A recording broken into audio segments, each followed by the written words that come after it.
is pointed, the guests are sharp, and the responses are never dull. We have Tamara Wolfe, Tamara like a camera, and a snapshot of who she is. I know that's an inside joke, Brains. I'm not even going to share it with you, okay?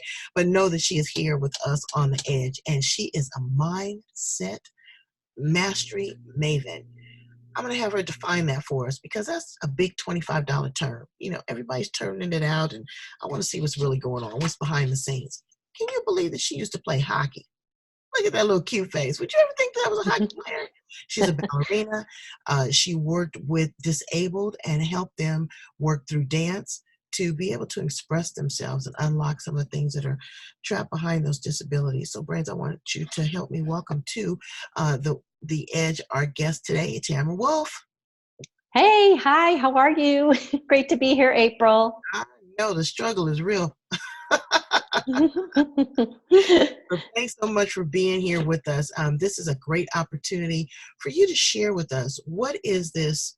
I wouldn't say it's a new phenomenon because some of the people that you work with, I've heard, you know, they've got long resumes and a lot of accolades and books like Mary Morrissey and Wayne Dyer, great people like that. But what turned you on to mindset mastery, and what does that mean to you? That's a great question. Well, it goes back in time with my therapy that I started with dance therapy, looking at the fact that we can't express ourselves just by talking, but there's also the emotional piece and the physical piece. And so it also moved into my direct selling, where I was having neuroscience training with coaching my team members, and how you use that in business to keep your mindset at the right level so you can stay in the game and be effective as a entrepreneur and out there selling. And so I've actually used that myself in sports. It's been embedded in all my training and leadership in my direct selling.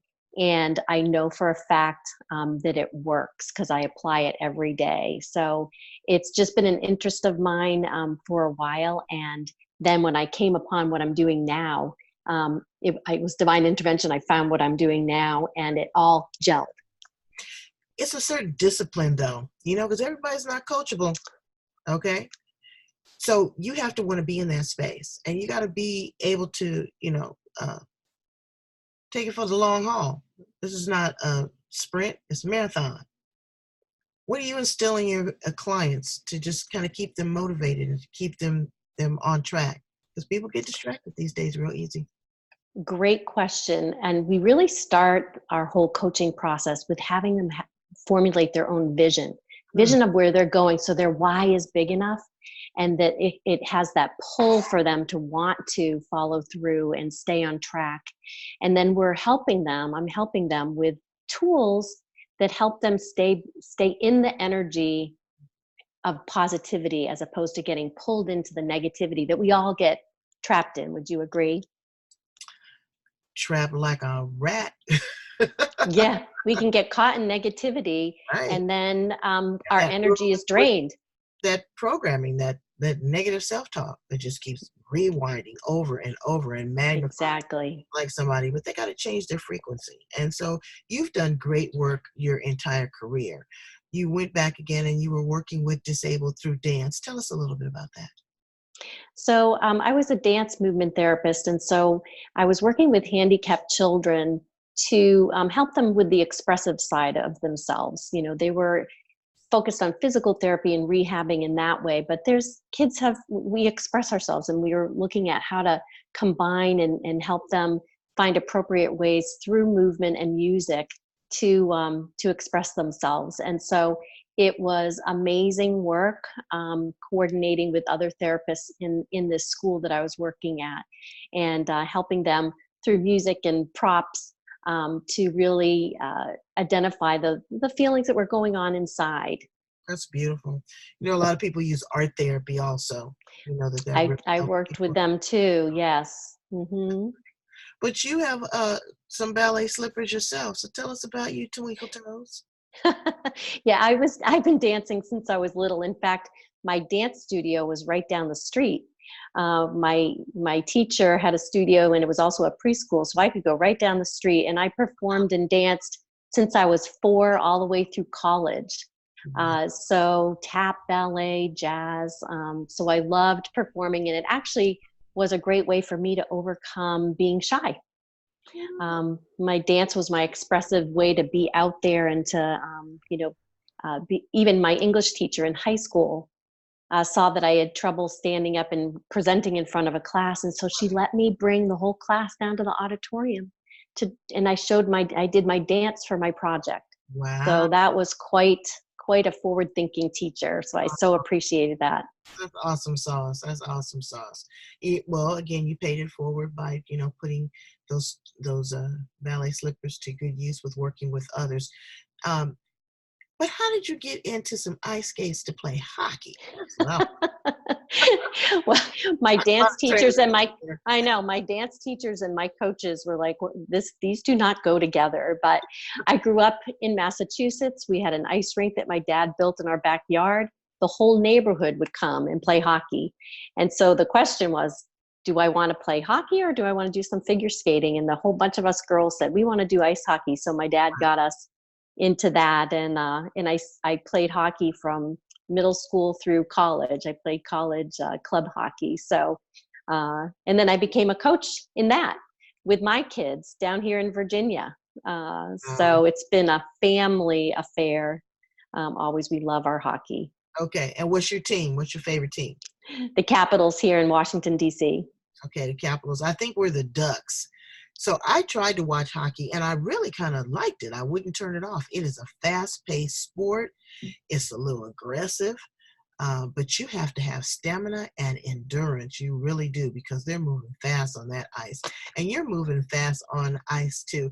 Tell us a little bit about some of the foods that you like to incorporate. What are some of your favorite foods? I'm about to ask you some spontaneous questions here.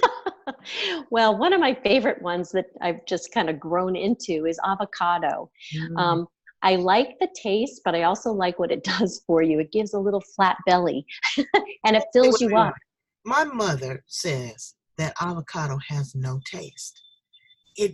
I can't describe the taste, but I love them too. Oh my God, on a little piece of toast and maybe some cucumbers and tomatoes. It is absolutely divine. But you also put them in a smoothie. Tell us about your secret recipe.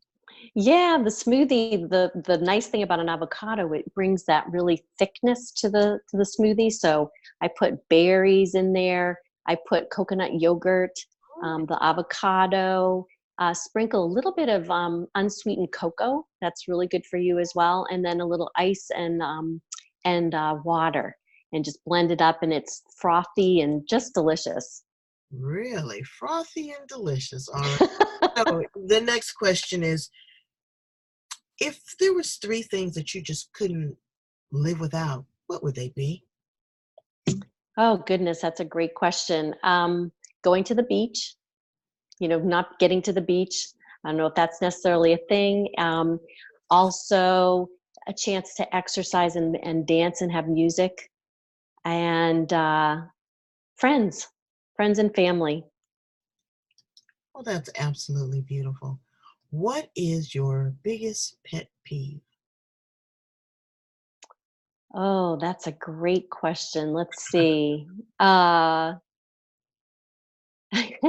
finding residual milk on the kitchen table that my husband kind of dribbled there Uh, like every day. you'll learn to appreciate that as we get older. That's That's right. funny. That's right. That is so sweet. And I know that your favorite colors are yellow and blue. Um, if you could paint the sky yellow and blue, what would be your accent colors? Oh yeah. Bright, vibrant pink. Mm, And I'd put some red in there too. I like the pop of color. pop of color. Pop So, of color. where do you see yourself in the next 3 years? Where are you setting your sights on? Yeah. Highly successful life coach and speaker, Mm, hitting international stages, reaching out across the miles and impacting people all around the world, while at the same time, enjoying my life as I'm making a great income that I can do that traveling, and also giving back with the increased income, be able to give back to Alzheimer's research. Um, and I also will have completed a book, The Happiness Factor. That's kind of a title popping around. Right. How do we reach that happiness? Because happiness is the key ingredient for our best life and health across the board. So But it's people are constantly chasing it. They just don't let it happen naturally. If you just lay back in the cut and relax, brains, take a deep breath. Don't be so anxious. Don't be so overexcitable. Don't feel like you're entitled. Just chill for a minute. Listen to some good music. Have some nice tea. Make you a good avocado smoothie. Get yourself together because it's about a balance, right? You cannot go to the next level. Life is like stairs. You got to keep climbing. You got to keep climbing. It's not just a straight trajectory. If it was, we would all be there, correct? absolutely, absolutely. And you got to appreciate every day. It's a brand new baby day every day. We don't get it back again. You never So back. happiness is right here in front of us. Right. Yeah. So leave us with us, because you said you did some direct sales, and I kind of like to always include that because that requires team building. Talk about the individual work that you just spoke about that you do with your clients, but tell us about your team efforts. How do you build a team and how do you keep that motor running? That's a great question. And it really is helping them to remember what their why is. If they're running their own businesses and I'm supporting them and moving that forward, and they've got to keep that why in front of them. Right. And then also recognizing them, rewarding them for their efforts, because they won't necessarily recognize that themselves. So you're helping them learn that, so they can really move forward. So and having a team spirit, we always have some kind of theme or something that we're working with, so people are working together and have the camaraderie. So Well, you um, talked about being recognized, and I had a little beef with one of my friends. Oh, well, you don't need to do awards because I have the edgy awards, and she's probably jealous because she's not in the running. but but seriously, people want to be recognized. Some like monetary, some like just a certificate, but people want to know that they're appreciated. Don't you agree? I do. And the key thing with all of that, when you're doing recognition, whatever you're giving, it's the way you're giving it and Mm. being specific about why they're getting it. What quality do you love about them in their recognition? Not just general, but being really specific so they can take it in for Right. themselves. I'll tell you a cute little story about recognition.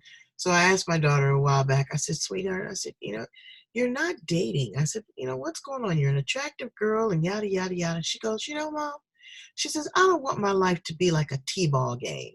And I said, a T-ball game? She goes, yeah. She said, you know how all the kids get a trophy for participating? She says, well, you know what? When you get me, I want to be the prize. And you have been the prize today, Tamara Wolfe.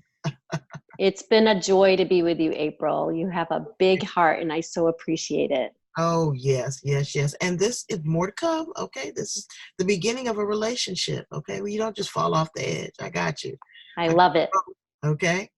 Right. Go back and listen to other edgy conversations. If I could get it off my tongue: art, entertainment, music, science, love, neurolinguistic programming, mindset mastery, great authors, great recipes for smoothies, all here on the edge.